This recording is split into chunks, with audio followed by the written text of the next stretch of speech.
गुरुजी, रावण ने शिवजी की प्रार्थना में शिव तांडव स्तोत्रम की रचना की थी, पर फिर भी इसे शिव तांडव स्तोत्रम क्यों कहते हैं? जिज्ञासावश पूछ रहा हूँ गुरुदेव, कुछ अनुचित पूछा हो तो क्षमा करें। कैलाश पर बैठ करके वीणा बजाते हुए जब महापंडित रावण ने, बते बड़े बेचारे के लिए अभी अब हर साल जलाते हैं उसको, फिर भी वो राम के गहरे आरोपों से, एक मेरी एक पोइट्री थी कि राम के गहरे आरोपों से सीता अब तक शर्मिंदा है, हम सबके भीतर कमियां ज्यादा, आज भी रावण जिंदा है। राम के गहरे आरोपों से सीता अब तक शर्मिंदा है। कितनी ही शुचितापूर्ण स्त्रियां हों, कितनी ही श्रेष्ठ हों, कितनी ही आचरण उनके पवित्र और दिव्य हों, उनके चरित्र बहुत उज्जवल और कांतिमय हों, कितनी ही सेवा शुश्रूषा करने वाली हों, अपने जीवन को होम कर दें, तब भी पुरुषोचित मन कुछ ना कुछ आक्षेप उनकी ओर उछालता ही है। तो राम के गहरे आरोपों से सीता अब तक शर्मिंदा है, हम सबके भीतर कमियां ज्यादा, आज भी रावण जिंदा है। रावण सिर्फ देखिए किडनैप तो किया, वो भी चतुर्दिक बलों का स्वामी था, और इंद्र उनके बेटे का दास था। इंद्र घर में बांध रखा था शनि को उल्टा, शहर बसा दिया था गुरुत्व के कारण पूरा सोने का, शुक्राचार्य का भंडार मतलब हीरे मोती ये सब सिंहासन में जड़ित, कुछ छोड़ा नहीं था। तो उसके बाद भी उसकी ऊंचाई देखिए कि अनुनय विनय और प्रेम का प्रस्ताव ही देता रहा हमेशा, जो उसका एक अपना ढंग था, कोई किसी तरह का दुर्व्यवहार या ऐसी बात नहीं की उसने। तो ये एक बात थी। और दूसरी बात आपने कहा कि रावण ने उसका नाम क्यों रखा?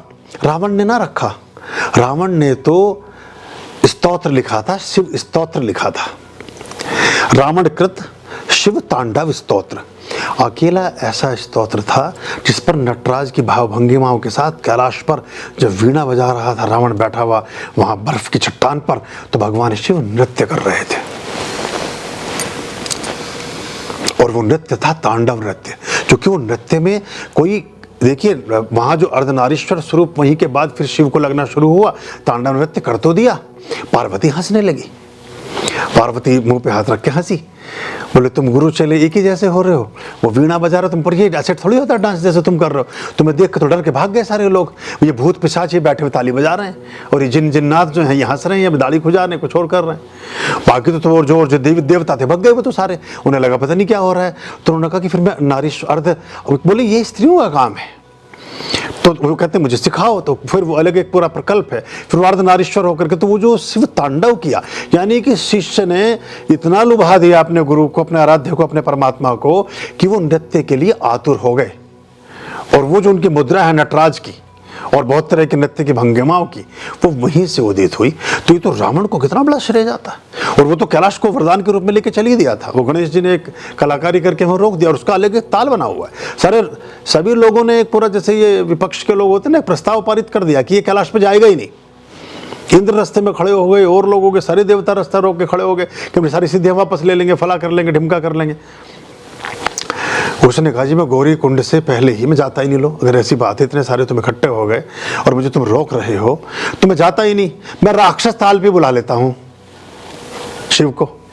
और वो राक्षस ताल, उनमें सभी तरह के जो ये तांत्रिक कर्म होते हैं, जो ये अभिचारिक कर्म होते हैं, मृत्यु के संधान होते हैं, जो मारण के उच्चाटन के महानतम प्रयोग हैं, वो सब राक्षस ताल में होते हैं।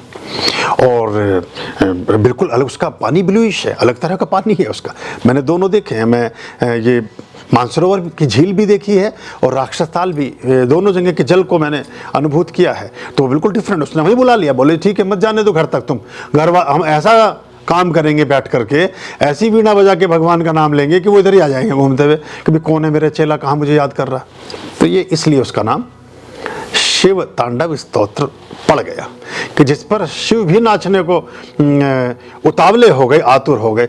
और उतना जो देखिए एक है काम कला काली स्तोत्र, बड़ा अद्भुत है वो भी, रावण की बड़ी स्पेसिफिकेशंस हैं। एक भी आदमी चाहे उसे अतोकांत कहें चाहे उसे काव्य भाव में कहें, चाहे उसे काफिया रदीफ अगर उर्दू में, पोइट्री के अपनी एक सिस्टम होता है, एक व्याकरण की संरचना के अपने कुछ आयाम होते हैं, उसमें आरोह अवरोह की गणिकाओं का, मात्राओं का, शब्दों का, छंदों का, सबका ध्यान रखना होता है। तो जो उसे इस तरह के स्तोत्र कोई और लिख ना सका। कितने आचार्य 10,000 वर्षों में कम गुरु थोड़े हुए हैं, कोई दूसरा उस तरह का लिख ना पाया।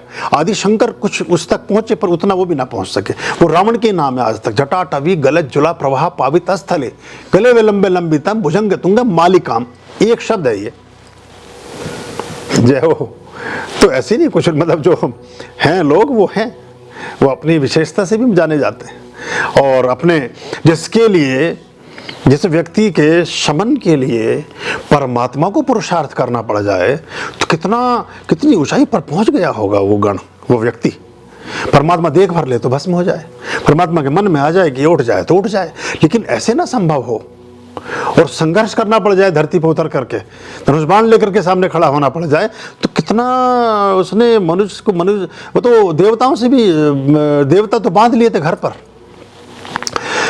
मेघनाथ ने जब पाश छोड़ी तो जो पाश छोड़ी वो बगला की थी, बगलामुखी की, जिनके 64 योगिनियों में उनका भी बगलामुखी का नाम आता है। और उनका प्रादुर्भाव किया था, ये आपका मध्य प्रदेश में एक स्थल है, सौराष्ट्र, मध्य प्रदेश आगे सौराष्ट्र में एक स्थान है जहाँ पर भगवान श्री कृष्ण ने सरोवर से माता बगुला को आविर्भूत किया, उद्भव उनका वहाँ हुआ।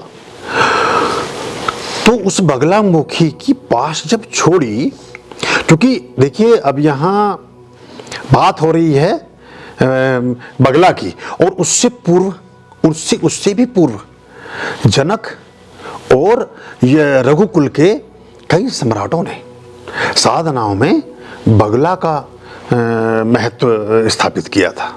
तो चूंकि विष्णु के अंश हैं भगवान श्री राम, और भगवान श्री राम विष्णु के अंश हैं, और भगवान श्री राम के सेवक हैं हनुमान, तो भगवान विष्णु के द्वारा स्थापित देवी के सम्मान स्वरूप हनुमान हाथ जोड़ के बंधे चले गए। 1 सेकंड में तोड़ के साफ कर देते उसको, 1 मिनट नहीं लगता उस रस्सी को तोड़ने में, लेकिन बंधे चले गए कि उनकी शक्ति का एक सम्मान रखना है।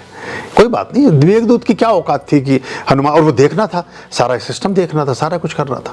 अंगद ने जो पैर जमाया वो एक दूसरी तरह की योगिनी थी, उसमें गुरुत्वाकर्षण से मुक्त हो जाता है आदमी। खंबे की तरह पैर गाड़ दिया तो गाड़ दिया, उड़ गया तो हवा में जय हनुमान जी, और गड़ गया तो पत्थर धरती में जैसा अंगद। ये अद्भुत सारे के सारे महान तंत्र को उपलब्ध ये सब आत्माएं थी, या मनुष्य थे, या देवता थे, इसलिए उनको हमने देवताओं की श्रेणी में फिर रखा और अवतारों की श्रेणी में हुए।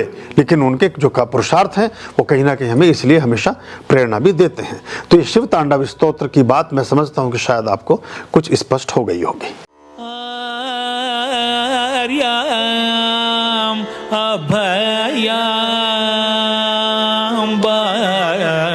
भज रे चित संग